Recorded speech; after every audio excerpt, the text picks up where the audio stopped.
Got Daniel Whitener with Pie in the Sky here joining us today. My name is David Dowdy, and I am excited to have him joining us, telling us about his business here on the Business Spotlight. So, Daniel, why don't you tell us a little bit about yourself and your business? Well, like I said, I'm Daniel Whitener. I own Pie in the Sky Pizza here in downtown Mooresville with my sister Ashley Eggert. We're partners in it.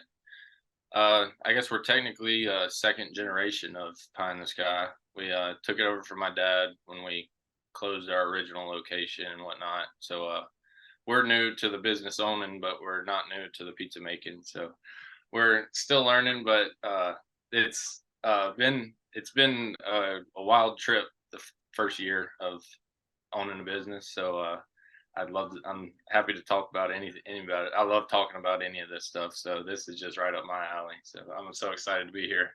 So you're a young man and just kind of getting into the business, and Sure. maybe a year or so in, a few Yeah. years in of transitioning into a position of ownership. I ran it technically for 3 or 4 years before we took ownership. But yeah, I'm definitely still I'm only 25, so I'm new to this whole business world. But I'm trying to take every piece of advice and knowledge I hear and stick it in the bank Yeah, going forward. fantastic.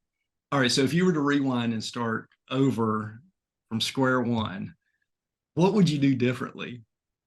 This one is probably going to sound a little crazy, but I probably wouldn't have gone to college. I went to App for 3 years. I didn't finish. I couldn't stop thinking about Pie in the Sky. Uh, so the business actually came to a bit of a crossroads while I was in school, and we needed somebody to come back and grab it by the horns and take it, or it was going to probably fizzle out.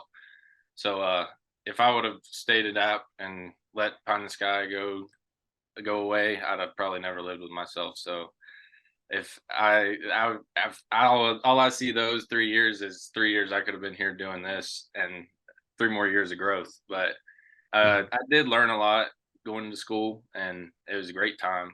I needed some time being a young man, but that's probably the craziest thing I would redo is I wouldn't have gone to college knowing if that I was doing this.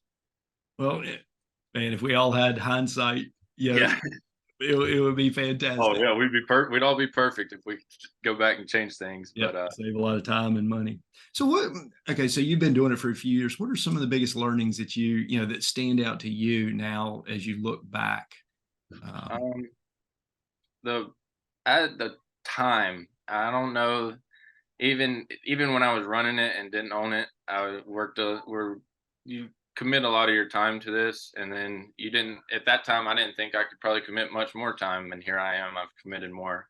The time is definitely. I wouldn't say it's a learning curve. I expected it, but also I it's a big it's a big commitment with your time and just kind of trying to balance things and keep everything rolling while taking care of yourself. That's my biggest, I'd say, hang up when I'm doing this is I live this as a 25-year old. I eat, breathe, sleep this. So I try to hold myself down a little bit just so I don't burn myself out and keep myself going. I've got a long time of doing this. I don't need to do it all right now. So I try to tell myself that every once in a while. yep, it's a marathon. Yes, It's a sir. marathon. Yes, So, sir. okay, so you're deep in it now. What do you think are some of the misconceptions that are out there about being a small business owner? You've seen it as the child of business owners. Now you're deep in it yourself.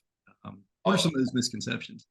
the simple ones. I mean, growing up, my dad, everybody's like, "Your dad owns it. You're doing great." I mean, there were times where we ate a lot of pizza because times were kind of tough. I mean, and we were lucky with that. I mean, most people don't have pizza, a restaurant, food to eat when times are tough. But That's an ideal childhood, man. Pizza. yeah, Good gracious. and there were times where it was so busy that my dad wouldn't even make me a pizza. So I always see both sides of it, but the biggest misconception I think is just that you've got it figured out. I mean, because you've got a business running. I mean, on the back end of things is uh it's a zoo every day. I mean, every day there's 4 or 5 fires at least to put out, and when as soon as you get them out, something else starts sparking. So that's the biggest misconception is once things up and running that it's running like a top, because it's usually not. And most backsides of businesses are, they got a lot of moving parts and they got a lot of things they're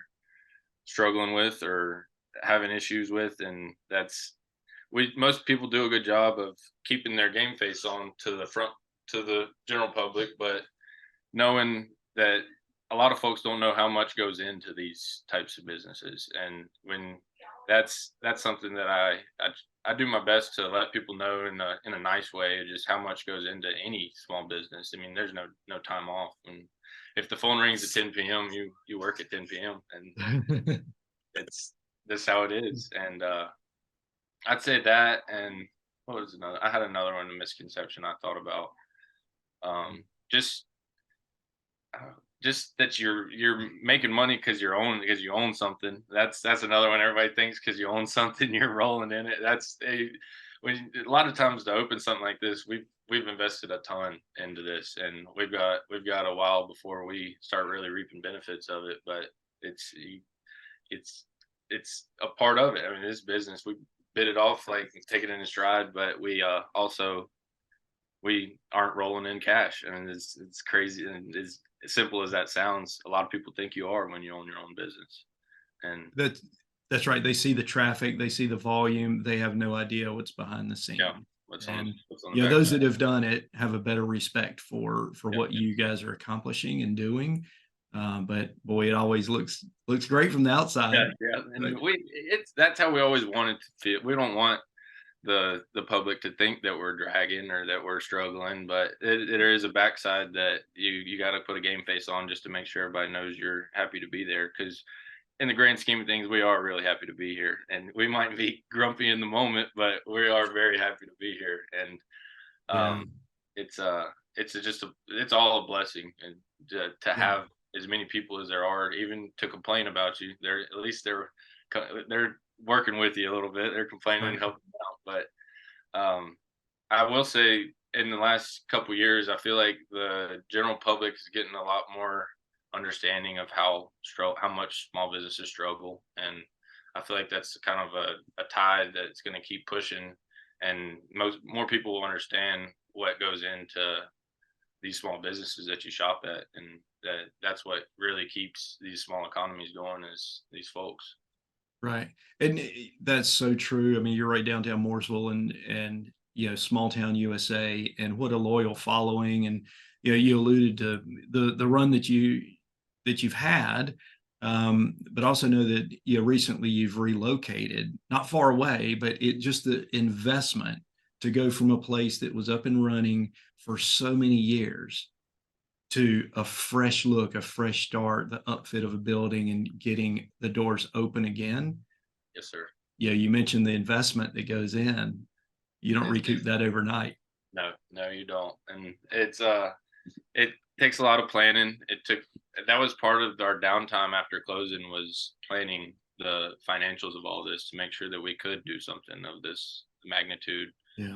And it took I learned a lot in a year's time. I got my dad does a good job of mentoring me, but he also does a really good job of throwing me out to the wolves unless I need them. And I've had some good conversations with folks that has really gotten me to new levels, and it just gets me excited for the future, because this won't be the only thing I do.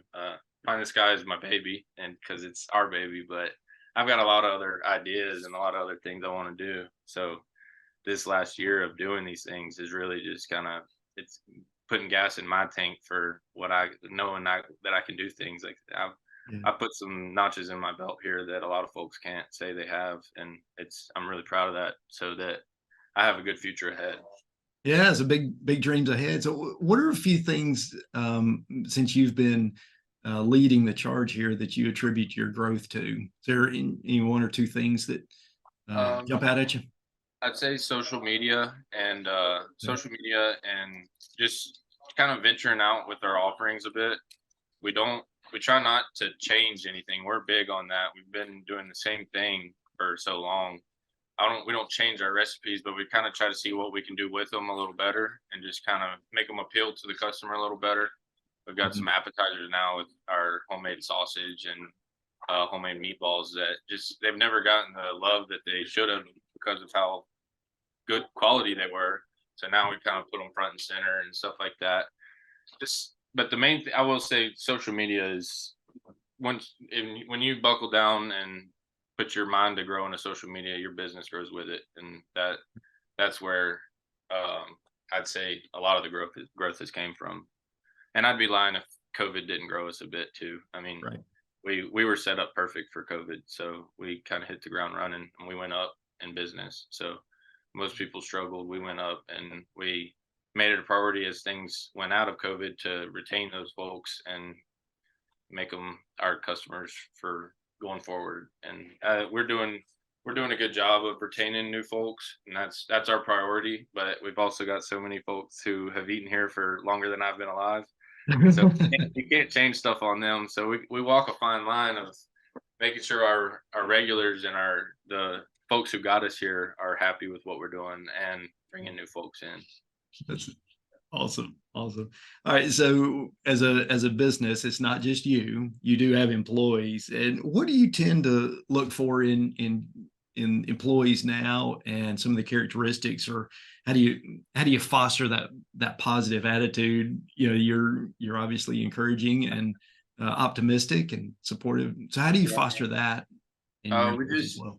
a big thing we tell everybody is to communicate. I mean, anything you're doing throughout your work, or I'll talk about how we foster the uh, positive attitude and everything Yeah. in the house first.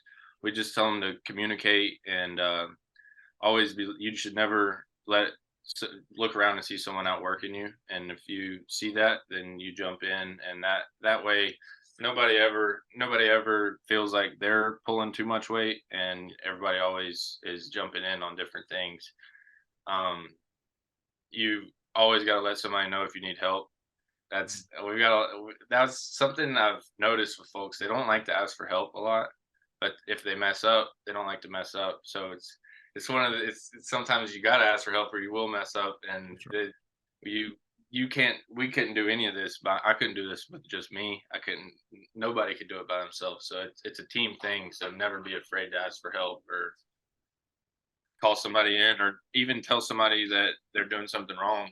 We tell them, you can, even just the lowest employee can, if you see something, you can nicely say, hey, isn't this supposed to be the way? This is how it's supposed to be done, so that it doesn't get to the point where the manager or the owner is coming down on you and saying, hey, you're doing this wrong, blah, blah, blah. If someone you're working with besides says, hey, you're doing this wrong, that's a lot easier on you than me coming out and saying, hey, you're doing this wrong. And that, morale wise, the employee takes that a lot better. So Gotcha. letting people hold each other accountable, I think that helps keep people not motivated, but keep their morale up inside rather than getting beat down over and over. We're not in the business of beating people down. We don't. And a lot of times in the restaurant business, when you mess up multiple times. So uh, if you if you're hard on folks, they'll it's just a slippery slope downhill. But when we're looking for employees, we're like I, I don't I don't ever look for pizza experience or even restaurant experience. That we train all that when you get here, but we just look for folks who can talk. I mean, can you just hold simple conversations with random people? I mean, can how do you portray your body language? How what I mean, you can kind of see a work ethic in people just from simple things when you're meeting with them, and that's something we look for is work ethic. Like I said, we don't want people going home being like, oh man, I did so much more than everybody else. So that's a big thing, is making sure everybody has a similar work ethic so that we're all pulling the right weight and we're all doing what we can to make sure this runs good. But yeah, I mean, just good people. I mean, that's what I look for. I don't that if you're a good person, you can get a job, and we'll figure it out from there. And that's what I like Awesome. to look for in when I'm hiring. Awesome. So, all right, one of the last couple of questions here. What's What's a word of advice you might give to a young entrepreneur, budding business owner out there, that you think might be helpful, or other business owners that are uh, already in their businesses? Just do it. I mean, you'll never get something done thinking about it and wondering if it's gonna do it. That's you got to try things or you'll never grow.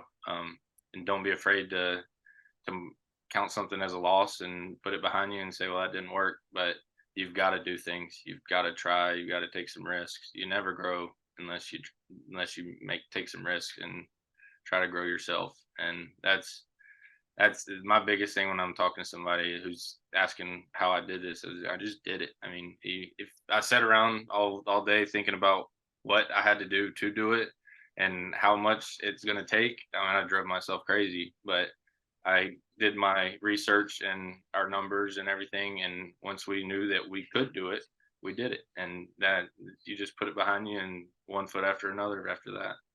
Little planning and then just go for it. Love Plan it. and yeah. Love it. All right. So Daniel Whitener with Pie in the Sky. How do we get in touch with you? Where are you? If somebody's looking We're to at reach out to you. we're at 250 South Main Street here in downtown Mooresville. It's right beside the brand new apartment buildings on Main Street. It's kind of got Whataburger, then the new apartments, and then us. It's a wavy. It's got a cool wavy awning, nice looking building. But we don't have our website up yet. It's under construction. But our phone number is 704-663-7189, and we're open Tuesday through Saturday. We've got some varying hours, so make sure you call ahead. But yeah, Very good. see everybody. Fantastic. Man, Daniel Whitener, thank you so much for joining Thanks us for on the having me. Business Spotlight I've never today. done a podcast, but I was so excited to do this. Thank you for having me. Absolutely. Wishing you all the best. Thanks for everything you're doing in the community, Yes, sir. and wish you much success as you guys continue to go forward. All Thank right. you so much. We'll Thank see you. you in for pizza soon. Awesome. Sounds good. Tell everybody I said hey.